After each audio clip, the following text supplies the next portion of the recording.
Let me tell you of a legend from the not-so-distant past, a story like David and Goliath, a memory that will forever last. Let me take you back to 1971, Colchester, more specifically, Layer Road. I'm off to meet the lads. First, we have Perry, originally from Norfolk, works for Ford and can down a pint in 5 seconds. All right, Dick, still getting the bus? You want to get yourself a nice motor, mate? Then there's John.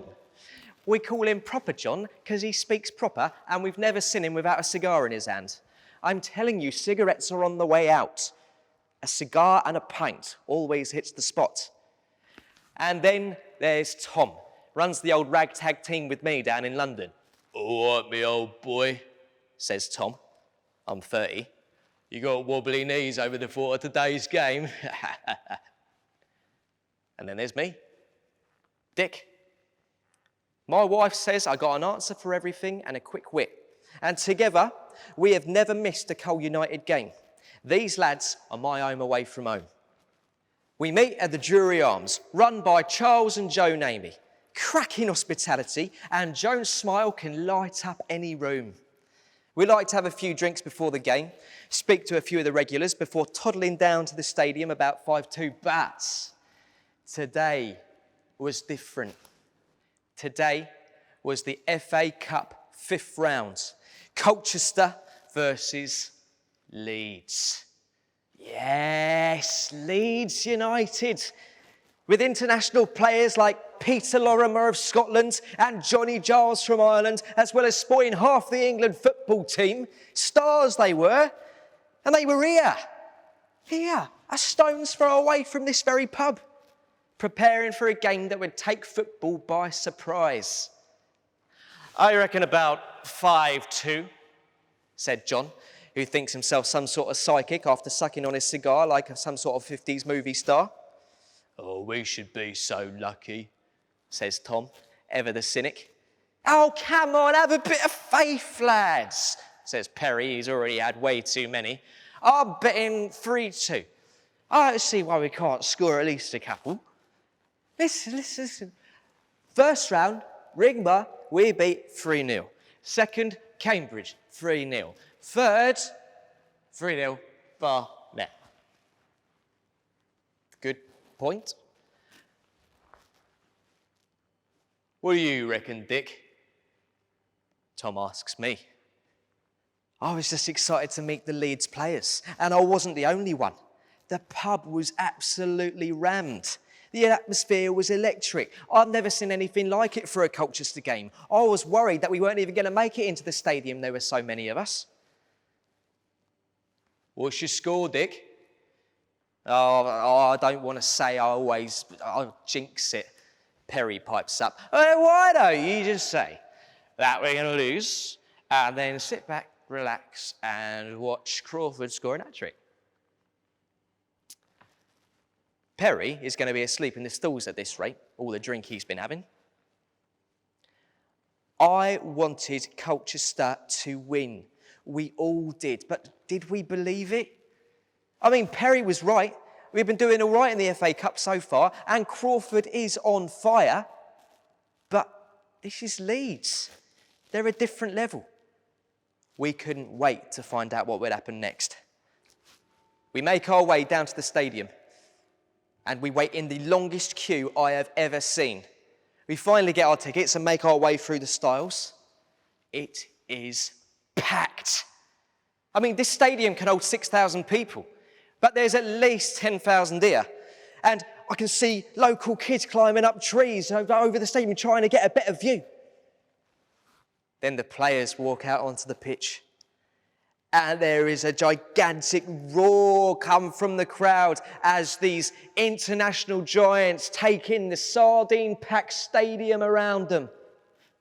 Oi, lads, he's Johnny Giles. Johnny Giles, you all right, mate? Perry can't help himself. And the game's off. And I can't believe it.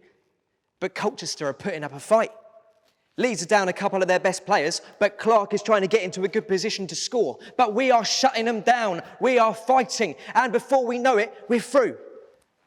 Sprake heads out to head off a free kick, but it's past him and Crawford's in position. He heads it. Goal! It's a goal for Colchester. Oh, we can't believe it. Get in, lads. We were 1-0 up.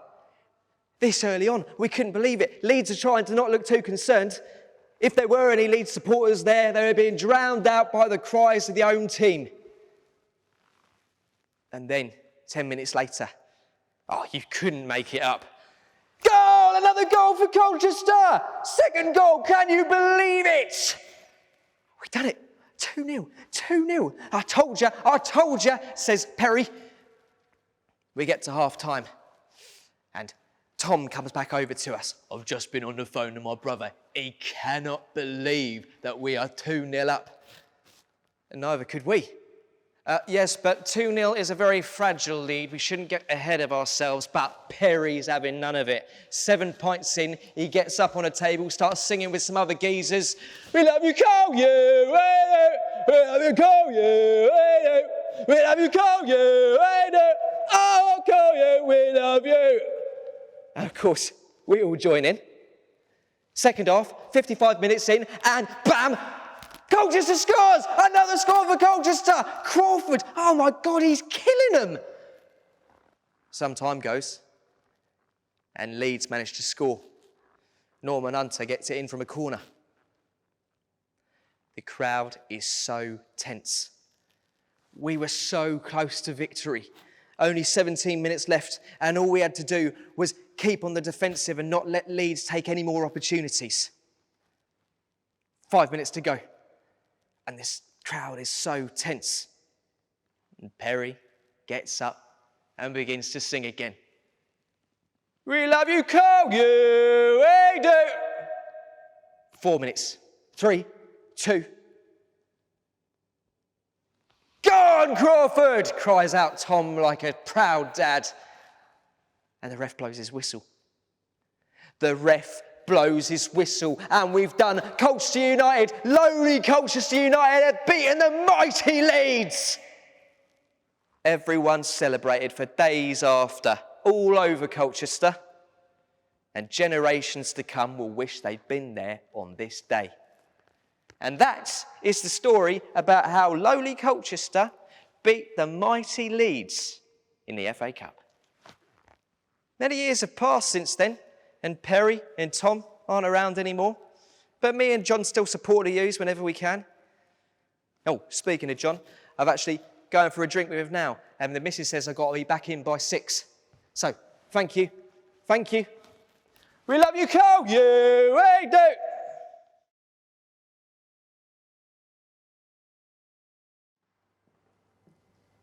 How long's it been? An hour and 15 so far. Who called who? Me to them. Tea? Coffee? Coffee today. One of those. It is.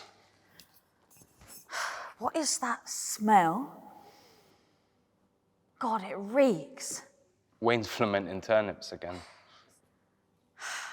Gross. You go nose blind to it after a while. You know, I meant to say, actually, I watched a TV programme the other night that was all about discovering, like, the hidden gems of the English countryside. And it reminded me of our trip. And I was thinking, maybe we could go to some of the places that they go to. You know, there's lots of old people about, but, you know, the views on that are really beautiful. There's this one place in Devon, it's like this huge rock that you climb up to the top of, and when you get to the top, it's just all hills and fields, but the presenter said that once you get there, it's so wonderful, you could just sit there for hours. Thank you, sorry, I'm no good today. I had a hard time getting here. I'm glad to see you here, though. I'm glad you came. I'm sorry to take it out on you. You're not? It's just, I had a hard time getting out of bed. The cold? No, not just that. This morning I'm lying there and it's like my bed's saying to me, no, don't go, don't leave. You have nothing to leave for. So I lay there a bit longer and I'm thinking about the forms that need filling out and the paperwork that hasn't arrived. And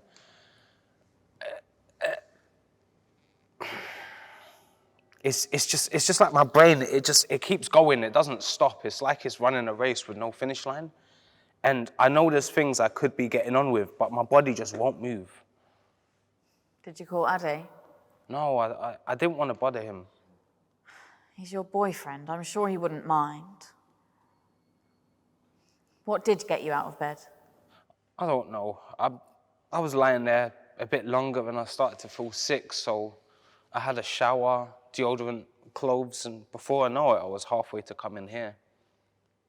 I needed the space, I guess. It was quiet when I got here. No one was around, so I just walked around the garden, took it all in, thought about Wayne's turnips, thought about throwing them away without him noticing. Then I imagined his face. He loves those turnips. He sure does. So instead I just sat here. And I felt useless, so I thought I would call the Home Office about me and David's wardrobes. What about them? A month ago, I called about these wardrobes. 2 hours later, I was on the phone about these wardrobes. I would buy them myself if I could save any of the £37 a week I receive from them, but if I did, they would just say, oh, we're clearly sending you too much money as you're able to save. No. I just scrimp and save what I can to buy what some call basic necessities. These people have lost their compassion. They're just all about business. And I told them we have nowhere to put our clothes. They're just folded in piles on the floor with nowhere to hang them. That's completely fair. Do you have a wardrobe? Yeah, well, I live in a house share and usually the rooms come with furniture. You can pick up some like good deals at British Heart Foundation or Emmaus, you know, for a good price, but... I wish I could just do that. That would be so much easier. Instead, I wait a month for this wardrobe to arrive and it finally does, and it's not a wardrobe. It's a locker. They're giving us lockers like we're in school. You're joking. And I'm staring at this ugly grey locker at the end of my bed and I'm thinking it's probably more expensive than one I could just have picked myself. Oh. Hello. Before I can help you, I'll need your full name, reference number, and date of birth. Reference number 3229546. Full name Timothy Lavia, born 19th of November 1998. And how can I help you today? It's about the wardrobe you sent us. Yes, I can see that you received wardrobes yesterday. It arrived, yes. And then what's the problem? It's not a wardrobe. You will have received our standard wardrobe. Can you send us a real wardrobe? It's all we ask for. Just somewhere where we can hang clothes. I will escalate this to my managers. Will we hear back today? They are very busy today. It's just last time I was on the phone for hours. I'm very sorry about that. I'm afraid I won't be able to provide you with a time frame for this. Please. It's fine, thank you. Never mind, thank you. I feel so stupid. It's just a wardrobe. It's not just that, though. Everything. Everything's fractured. I'm just desperately trying to hold everything together. I just want normal. We should have some cake. It's only 9:30. My mum would say this is the perfect time for coffee and cake. I bought a lemon drizzle. I could have a small slice. Cut you a wedge. You had me at lemon. You know, the Home Office, it's like a fermenting turnip. You put up with the stench for a lengthy amount of time in the hope some good would come out of it. It is an endurance. There's something I wanted to ask you, actually. Ask away. So you know I've been trying to find more people like us. You met someone. Who is she? Nothing like that. The theatre, they're holding a drag night, you know, lip syncing, dancing, mingling, and I thought we could go. Sounds like quite a lot. And quite fun, right? Yeah, sure. So you'll come with me? What, me in drag? Well, you know, it might be a nice opportunity to meet some new people, let our hair down a bit. You're feeling shy, aren't you? Yes, a lot. Please come with me, please. Oh, when is it? Thursday. Oh, I need to check in with Ade. He can come too? I'm not sure if it's his thing, but I'll certainly be there. Thanks. I'm surprised you weren't the one to discover this before me. You're like the ultimate area tour guide, such an explorer. I wish that was on the list of job vacancies they sent me. They've given you one finally. Yeah, neuroscientist, radiologist. Oh, and the best one, teaching Gaelic. You're joking. No, I'm not. They just tighten the goalposts again. You'd be such a good tour guide, full of little insightful bits of knowledge. You even managed to make a trip to Manningtree seem fun. Oh, I loved it there. You know, I've lived here my whole life and I haven't seen half of the places that I've been to with you. Oh, I've always been a bit of an adventurous soul. When I was young, we used to go out for hours exploring. Would have terrified my mum if I'd done that. We'd set off in a large group. We'll set off early and we'll be walking for miles. I think it's important to explore.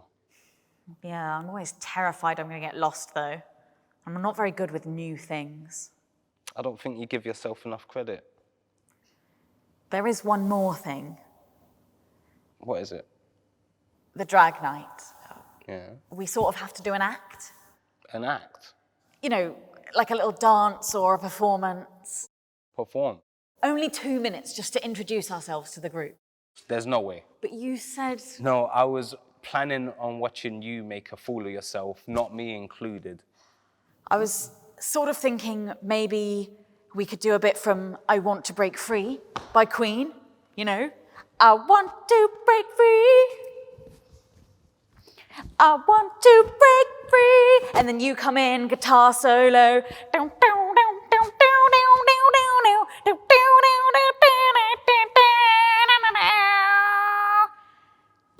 Well, it needs a bit of work. That's where you come in. Oh, we're gonna look so bad. That's kind of the fun of it, though, isn't it?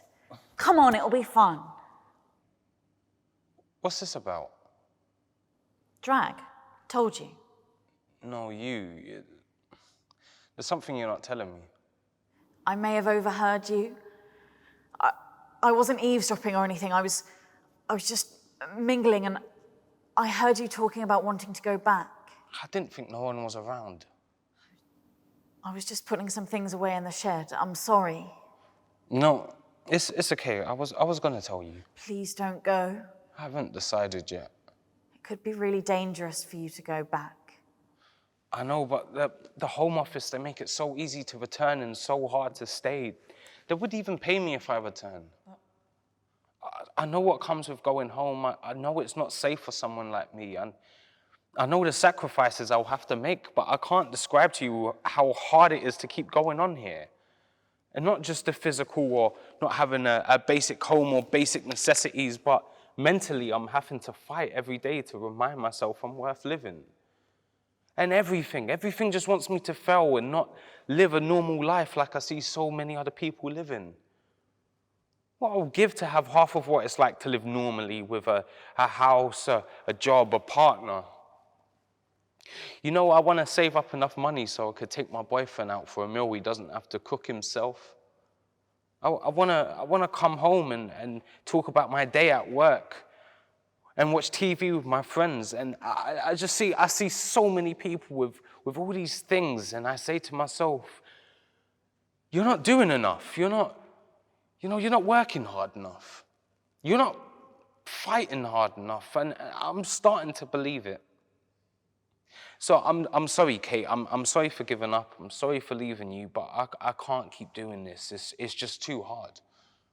I know it's so hard.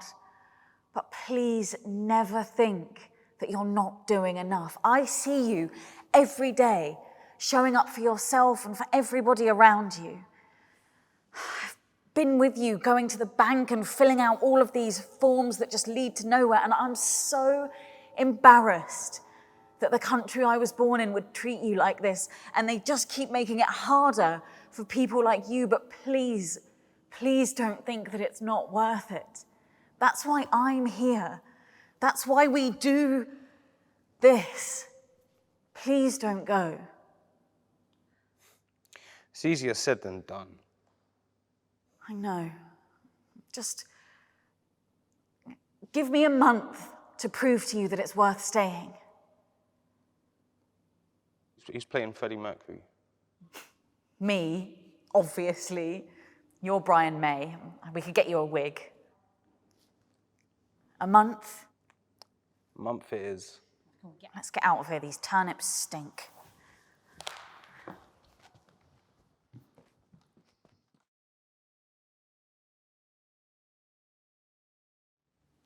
There's about 100 families in my village where we grew up.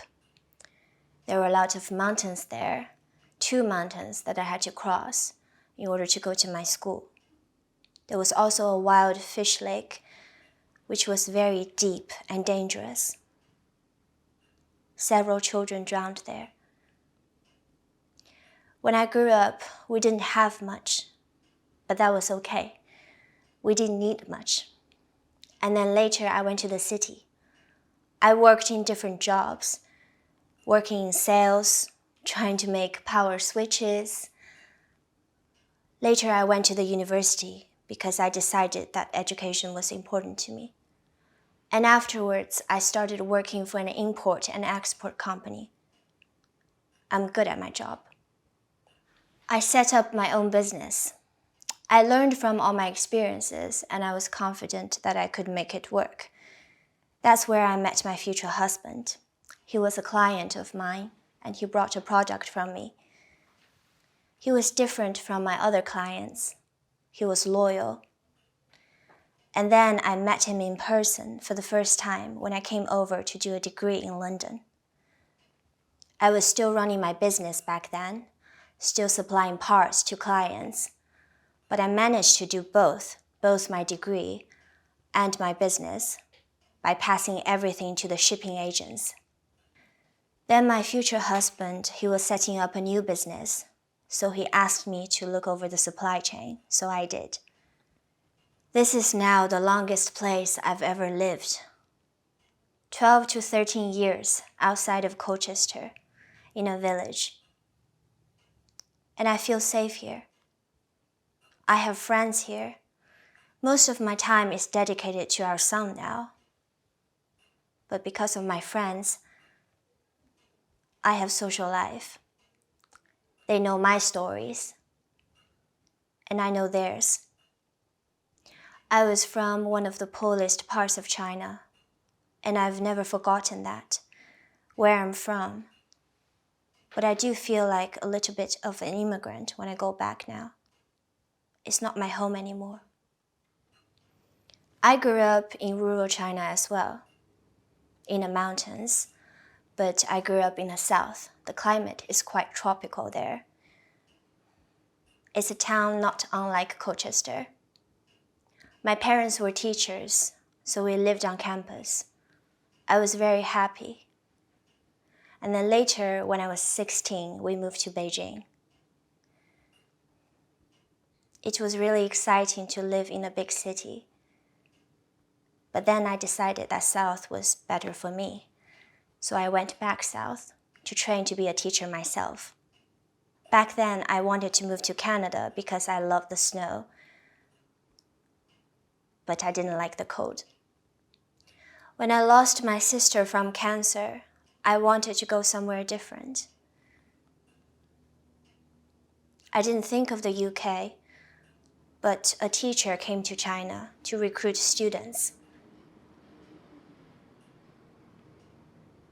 I wanted to improve my English, and that's why I chose Essex University and why I came here. A family friend came to pick me up from the airport, but because she was from London, we got lost. Eventually, we went to Tesco and asked someone to give us directions. We couldn't find the entrance to the university. It was actually quite funny. I like the seafood. It's very good here. And the castle, so old. But I'm like many other people who work in London and spend the weekends up in Colchester. I spend a lot of time with my children. There should be more for children to do, I think, but the support here is great. It took a while, but eventually I felt like UK could be my home. To me, it's the community. It is amazing. I grew up in a mining village. There wasn't any lakes or rivers because it was high up in the north. It's quite inland. When I was a child, I could do anything that I wanted, running freely in the wilderness. My father works in the government, so he was away a lot. We didn't see him around much, maybe once a year. And then later we moved to Mongolia because he got a job there, working in the government. All his life, he's worked in the government, but he also wrote beautiful poetry. In Mongolia, we lived in a massive town that was very different from where I grew up. When I was 16, I too moved to the city.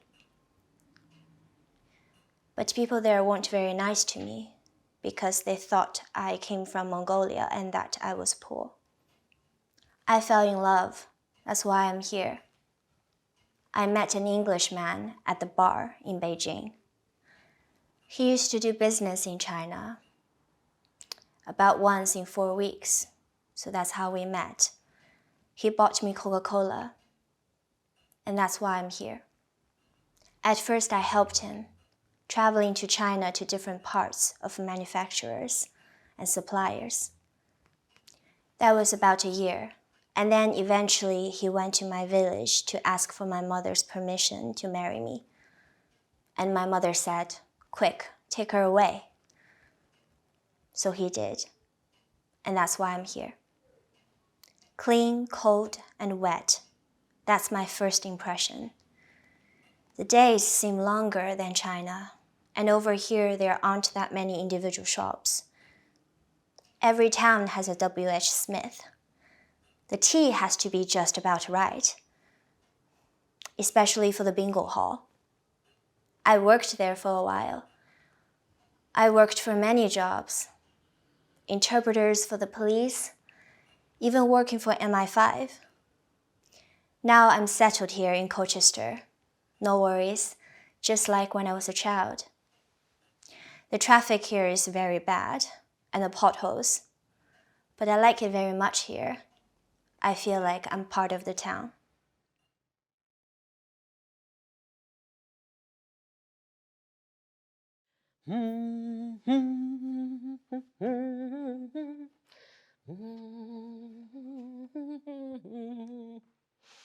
We sell everything here. Use your imagination. It's 1986. This could be any store on any street, in any community. But it's not. This is Williams and Griffin's. We have all sorts come in here, all sorts through the door, looking for that little something to make their day better or make someone else's day better. Here we go. Early bird. Obsession? Oh, Tom Cruise. Oh, he could enter my danger zone any day. Sorry? The film, Top Gun. Can't say I've seen it. I don't go to the cinema a lot. I'm a theatre person. Me. The Mercury has an excellent season at the moment. Rebecca, you have to see it. I've popped in to Willie G's today just to pick up some perfume. The latest Calvin Klein. It's for my friend. She needs a bit of cheering up. She's had some bad news. Oh, I'm sorry to hear that. Yes, her mother died last week. Her funeral's tomorrow. She was young, far too young, only in her 50s. We don't just sell things here.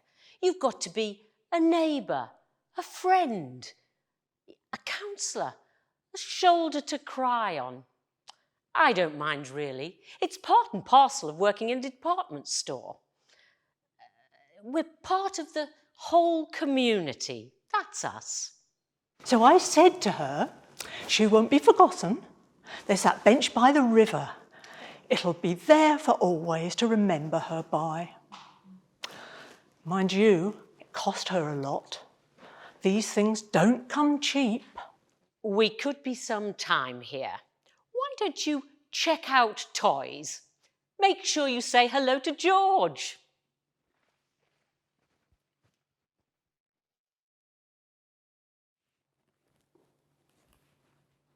I'm doing the Rubik's Cube. Remember? Use your imagination. It's always busy here at weekends. Children bringing their parents down, scouring the shelves for new toys and games. There he is, over there. I know that's why you've come down here, to see the monkey. But you try working here when George is flipping over and over and over every 20 seconds. Ugh. Hang on a minute, there's a customer. Kaplank. Oh, bless you. No, I'm after Kaplank, the game with marbles and pointy stick things.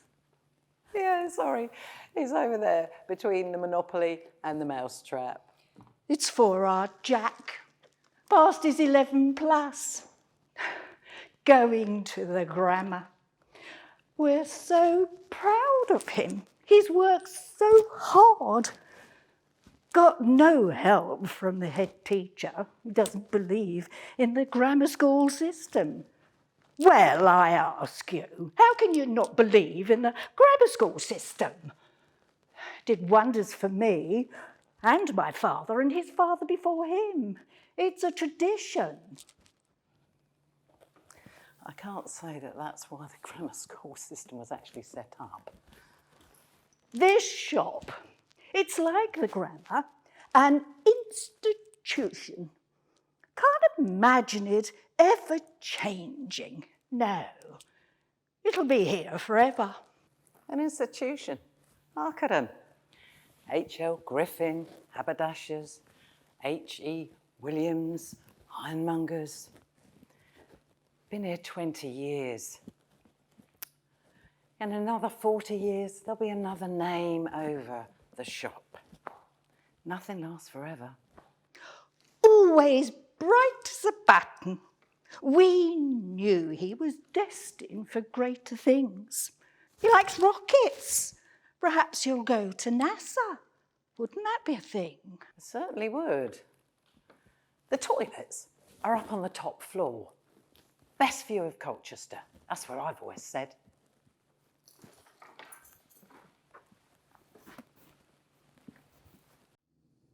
Back in a moment. You really don't know what shoe size you are? Nope. This machine is used for measuring children's feet. Lots of adults have children's sizes these days. And besides, I have small feet. So what is my size? 8, like it always is. Are you sure? The machine doesn't lie. Actually, I do know my shoe size. It's just that I like the metal bit squeezing into my toes. And of course, a chance for a chat. I do like this one. The other one doesn't allow me to use the machine. Like clockwork, Williams and Griffin, every first Saturday of the month, he comes in to buy a new pair of shoes. We measure his feet, although we all know what size he has, and then we pop up to the stockroom shuffle to find a pair of shoes we know he won't buy. He's only here for the conversation. We know that. It's just a moment of human communication, something he doesn't get at home, whatever home is like for him. I don't mind. He's nice enough, and the customer is always right, even if he doesn't buy anything. Have you seen that new Tom Cruise film? I was on the edge of my seat. And then on Goose Day. Whoa, hold on a minute. I was hoping to go and see that at the ABC tonight. Short Circuit's quite good. It's about a robot called Johnny Five. Great. Like I said, the customer is always right, especially in a place like this. Mind how you go now, and don't spend all your hard-earned cash, will you? Everything's fine at the moment, with the economy that is, but we don't know when the next recession will happen. I reckon it'll be about 5 years. Bye-bye.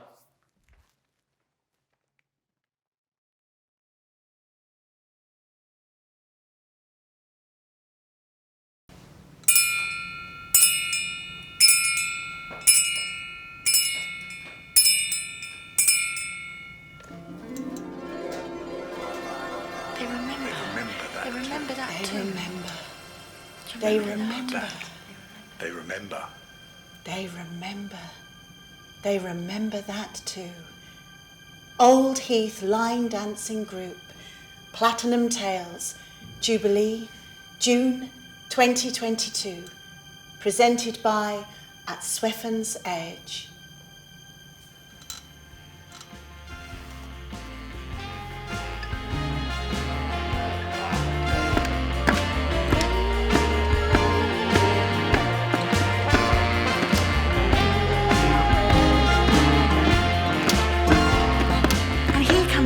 With the music. She's the only one who knows the moves, so they all follow her. They're not here to dance. I mean they are here to dance. That's what they tell their families, other friends, people they know. But they're also here to natter, to laugh, have a catch-up. And they're also here to remember. They're here to remember. Here to remember. I was born in my granny's front room. I was born on Christmas Day. Well, I should have been called Holly or Mary. You're crackers, that's for sure.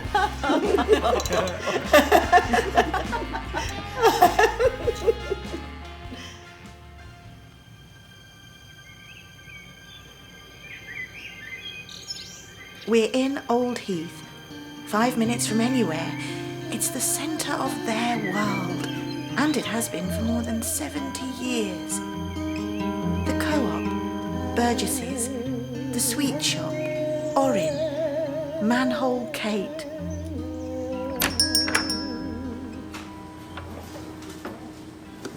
Burgess's used to be Humphrey's. Old man Burgess used to work for Jackson's greengrocers, the wholesalers. The Sweet Shop under Old man Orin. Well, there was still rationing back then. Folk would go down there with their coupons, buy their 6 Merry Maids, their jelly babies, 2 ounces. Orin would tell us they have to last a week. This poor beggar. They never did. They never did, of course. They never did. Shops used to wrap stuff in newspaper because they weren't allowed to sell anything on a Sunday. Is that what they do in fish shops? Nah, give you something to read on the way home. It's the people that make it. It's the people that make the place, right? It's the people that make the place, right? It's the people that make. They talk about Manhole Kate, who used to take off her coat and salute the manholes. Freddie the Shrimp Man, because he sold shrimps, although he was a little short fellow. Sold them from a handcart that he wheeled through the streets like that Molly Malone, but not as pretty. The farmer who used to herd his cows down Old Heath, stopping off for a drink on their way to the market in town. Come on, girls, he'd shout.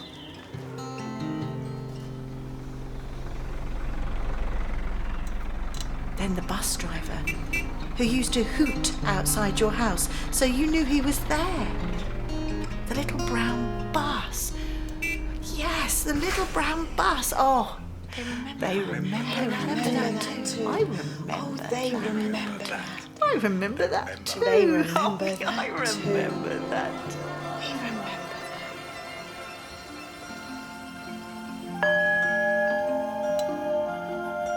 There's fairy tale land in this part, and past. Down by the river, the Hythe, a magical place for those with adventure in their hearts. Adventure in their hearts. On New Year's Eve, all the ships sound their horns. There's Christmas trees on the top of their masts. You could see it all from our house. They'd rush down on their bikes to see him. Their folks didn't mind, be out all day sometimes.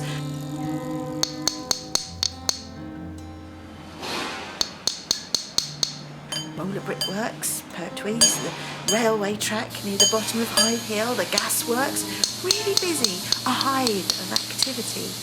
Oh, there's a Colchester joke there for you. What about the distillery? Of course. Whiskey Hill, near the old Heath laundry.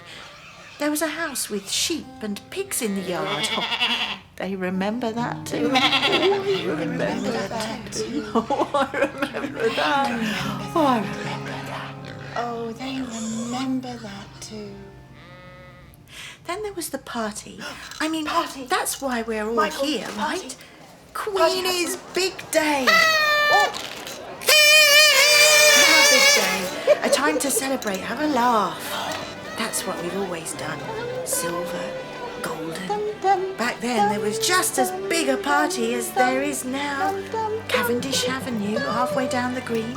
A big stage where the performances took place. Children were all in their fancy dress. Gillian Marshall won. She was dressed as Queen Elizabeth I, but her mum basically did everything. We made flags with crepe paper. They swung in the breeze.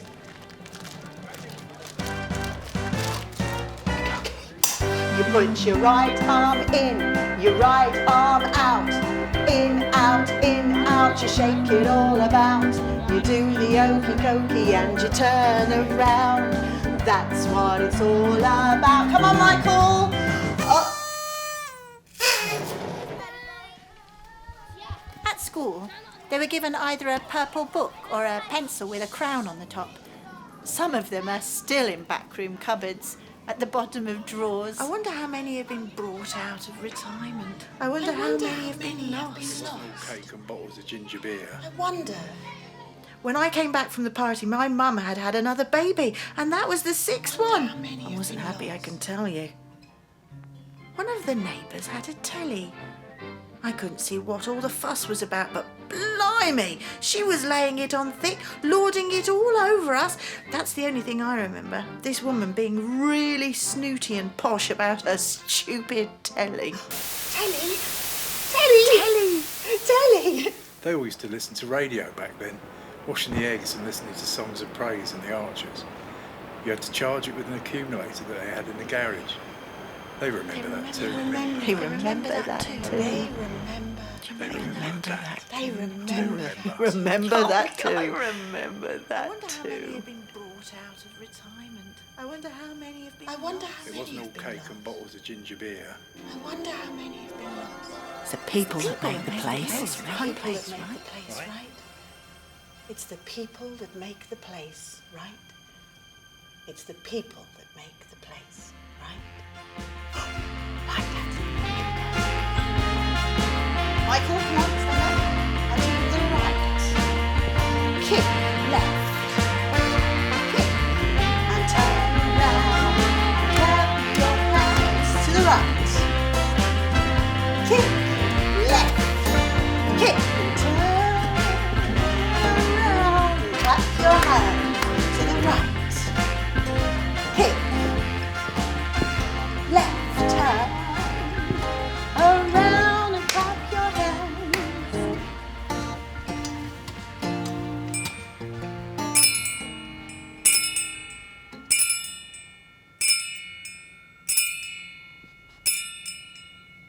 Seven decades.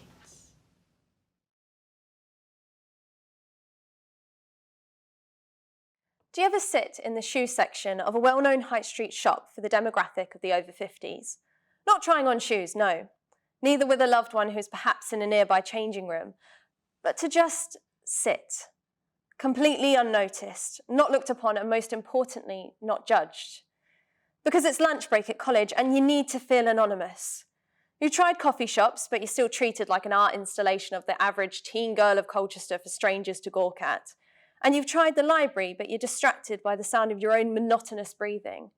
So here you are, sat, staring at brown brogues, listening to an infusion of conversation with the odd, "I like this, and what do you think?" And I feel content, being part of the furniture, another brown brogue no one is interested in. I think about tonight. Tonight is the gig, as if I haven't tortured myself enough already with recent social events. Last week, I participated in a friend's birthday, drinks at 3 Ys, and 2 days ago, I spoke to my nan on the phone for a full hour. I'm socially drained, yet tonight is important. And though I would rather live in my own world within the 3x3 radius of my room, I still kind of yearn to see people. If only I could be in a room surrounded by friends who acknowledge I am present, but do not put me through the pain of having to speak. I feel a rush of panic. My thoughts start to duplicate in my brain, my hands get sweaty, and I feel myself spiraling. Headphones on, music loud, time to pace. With each beat of 4, my body switches direction and I get into a rhythm, in tune with my breathing and focusing away from my busy thoughts.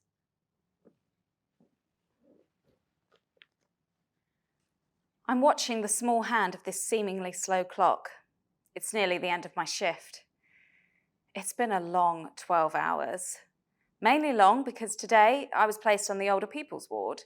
Less obs taken and lots of taking patients to the toilets, remaking beds and listening to the same stories over and over. It's not that I don't like old people. I respect them. But the ones on this ward sometimes are like kids, so demanding of your attention, and God forbid they come in with a UTI. I'm meant to be going out tonight. I can't think of anything worse. But the student nurses invited me, and if I'm to be one of them next year, these extracurriculum activities will really help cement me into their friendship group. I can already feel the backache from standing at this gig, and I'll have to wear a bra that's too tight. I wonder who will be there tonight. I wonder if I'll know anyone. I don't know many people. I see a lot of people in town, and there's this one person I see almost every day that looks like someone I could be friends with, but I've never had the courage of introducing myself to them. It's just not the norm to make friends that way anymore, is it? There'll probably be loads of hipsters at this gig. Or I could say, the Smiths are the best band to come out of Manchester, yeah? They love it when I say that. I check my phone. Time to get ready. Okay. Starting to calm down. Breathing becoming automatic rather than robotic. I wonder how many other people are going through this turmoil in preparation for tonight. My thoughts turn to my friends. My carefree, adventurous, to be honest, insane friends. Finn will probably be late, for sure. Brian is definitely going to be throwing up before the gig has started. And Alex, they're probably lost in Highwood somewhere on their way. But when we get together, everything falls into place. I feel comforted, but also energized by their presence. That's what I look forward to. But what do I wear? 22. That's still young, right? A 40-year-old would roll their eyes at me for saying that. A 19-year-old would feel that they're not far off. But the gap from my teen years to who I am now feels massive. When did I grow up? I don't remember it happening, but here I am writing out a text to say that something's come up. I can't make tonight, unfortunately. I've got IBS again? I don't know. What's a good excuse? Ella! One of the student nurses bumps into me as I'm leaving the hospital. She asks if I'm ready for tonight. Yeah, so ready, girl. Can't wait. Shots. Oh, I delete the text. I get the bus this time into town, and it drops me off by Gala Bingo. I like this part of town. The walk through town at this time of night really lets you take in the surroundings and really study the shop windows. I can't help but wonder what it would be like to live in a shop window, to feel the competition with the other shop windows. Do they have rivalry? Does Body Shop Window have beef with New Look Shop Window? Are they enemies or nighttime lovers? I can't imagine anyone as my enemy, nor my lover. Oh God. It'd feel way too intimidating to have someone that close study me. I'm not ready for that. I guess I wouldn't like to be a shop window then. Or maybe one that isn't very interesting, but gets the occasional glance by passers-by. We're walking up East Hill, onto the high street. I don't know why we couldn't have taken the bus. The taxi pulls up outside the Odeon, giving me and my flatmate a short walk in heels to the venue. I see people walking up the hill in heels, and I can't imagine how their feet must be feeling. And I'm envious with the calf strength that they must possess. There's something exciting about arriving and seeing everyone else dressed up. Like we've all decided we're important enough to look this good for a gig. There's nights like this where you're not able to distinguish what the people around you do for a living, and it's nice. Instead, they are expressing their individual tastes, whether it be cocktail dresses with strappy heels and big hair, or flared leather trousers with platform boots. We all made an effort, and at least 4 hours from now, we will all be crammed in the nearest kebab shop, unified in our drunk suffering. I'm watching this person dance, and she's almost frightening. Limbs flying about, her body shaking. She looks possessed, but in a free way. I like how she sings along to the lyrics, though she has never heard them in her life before. It puts me at ease watching her, knowing she'll never notice my strict gaze. But then, out of the corner of my eye, I see them. They came. It's been about an hour, and the alcohol swirls around my chest as I move to the music. My reactions start to slow down, and I find myself smiling at everyone around me. Strangers. I just smile at them. Someone bumps into me hard. I bump into someone. They look a bit angry. I hug them. I don't know why. They hug me back. It's nice. Can I order a burger, please? Donna, plenty of chili sauce. Can I have a sheesh, please? Home, sleep. Don't know when I'll get up. Home, telly. Can't go to sleep now. Home, smiling. Can't wait to do it all again next week.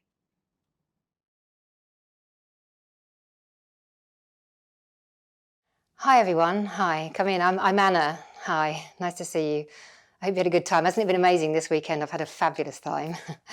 Yeah, I've come up for the weekend actually. I used to live here, but I've got a group of friends together to come up for a bit of a city break and enjoy the celebrations. It's been so fabulous in Castle Park and everything. But actually the reason it's all come about is because I was called a little while ago by this nice chap who asked me for some reflections on my time that I lived in Colchester, and it sounded like such a lovely idea, a lovely project, that I thought it would be nice to come down and actually tell you my story myself. So if that's okay, that's what I'm going to do. I moved up from London with my husband. I'd always wanted to live in London. That didn't disappoint. It was vibrant, alive, exciting. It was just the two of us, and we didn't have a care in the world. But then Mark joined the army, and we were posted to Colchester. Now, I knew nothing about army life or how the ranks worked or anything, but it didn't really matter because I was starting teacher training, so I was really busy too. And the other trainees were from all over Essex, so I didn't really know anyone in Colchester, but you know, it seemed like a nice place, halfway between London and the sea. And then I fell pregnant in my first year of teaching. It wasn't ideal. And then just before I gave birth, Mark was deployed and I was on my own. No one really tells you what it's like when you're on your own, and when they go away, and they go away a lot. Training weeks, exercises, manoeuvres, war, because that's what it is. You can call it whatever you like. Combat, conflict, action. It's a place of work from which your loved ones might not return. So you try not to think about it. You keep yourself busy, you hang out with friends, except I didn't have any in Colchester at the time, and I was on maternity leave. And then I saw this note on a board outside a church. It said, "New mums seeking other mums." And so I called the number. "I'm a new mum," I said. And she said, "Great, do you want to meet for coffee? I know this lovely place in town called Poppy's." Well, you can imagine I couldn't help but laugh. And she said, "Oh, what's so funny?" So I told her that my husband was in the army and that he was away at the moment. She was mortified. She said, "Oh no, we can go somewhere else." But actually, Poppy's was just the distraction I needed. Her name was Jill, and we talked and talked and talked. In fact, the waitress had to kick us out in the end. And then she told me about this baby group. And that's where I met Katie, the caring one, Gemma, the practical one, and Ruby, she hates this word, the quirky one. So I was now meeting friends, and although Mark was still away, they helped so much. I was no longer this invisible woman with just a baby. I was me again. And although their husbands weren't away, they understood. And they told me about other cafes and the Wreck and Castle Park and the hours I spent at the bottom of that helter-skelter. And we even managed to have a few nights out, girls' nights out. And there was one I remember, I think it was a birthday, when two of us were very pregnant. And I remember us dancing our legs off at some slightly dodgy nightclub down in the Dutch Quarter called the Andromeda, yeah, wow. And then when my husband came back, he'd go out for beers with their husbands, and we'd go out for dinners in restaurants and big family picnics and battalion dinners. Oh, Mark loved that. He loved his civvy mates coming in and hanging out with the ranks. And I loved it too, my ladies, all having a fine time in the mess. And then he was getting ready to go away again. Falklands. It was the worst one. There was such a build-up in and around the garrison and in the press and amongst the wives and families. It was horrible, utterly horrible. But, you know, you've been here before. You knew it was coming, and everyone's in the same boat, so you just get on with it. You have to. But I'd just given birth to my second son a matter of months previously, 2 under 5. What if he didn't come back? No, you can't think about that. You mustn't think about that. But then the sick feeling returns right in the pit of your stomach. That never goes away. And for the first few days, you feel just bloody awful, and the pity sets in. And I used to put everything away. Just pack it away so I couldn't see it, so I wasn't reminded of him. I mean, I left the photos out. I mean, I'm not a monster, but everything else, his clothes, toiletries out of the bathroom, just putting it away, waiting for his return. Looking back, I suppose, it was a kind of grieving process, really. That or his stuff was just getting in my way. But it was bloody hard. It was really, really hard. But I was okay because of my girls, my team. That's what they call themselves, Team Anna. At your call, 24/7, whenever you need us. So Katie took the Mondays, Ruby Tuesday. I can't believe I've never actually made that connection. Anyway, Gemma took the Wednesdays, Jill was Thursdays, and it was a free-for-all over the weekend in case I needed backup. So there was this one Sunday. He'd been away over there for a few weeks by that time, and the bombing of Stanley had just happened. Well, the whole garrison was on pins waiting for news. And Mark hadn't made his lunchtime phone call that he tried to make every Sunday. I was trying to stay calm, but little Luke was teething and he was screaming in pain, and James had fallen off his trike, skinned his knee, and he was bleeding and crying, and then suddenly there was a knock at the door. Even now, it's I don't remember how I got to the front door, but when I opened it, terrified, and saw this guy on the doorstep selling dusters and tea towels, I just burst into tears. The poor guy didn't know what to do with himself. So I scooped up the kids, put them in the car, and just drove straight to Katie's, sobbing all the way. Come in, she says, takes the baby from me, kisses James's knee better, and sends him out into the garden to play with her kids.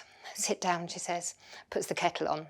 And then Katie's husband walks in, takes one look at me and says, I'll make you a sandwich.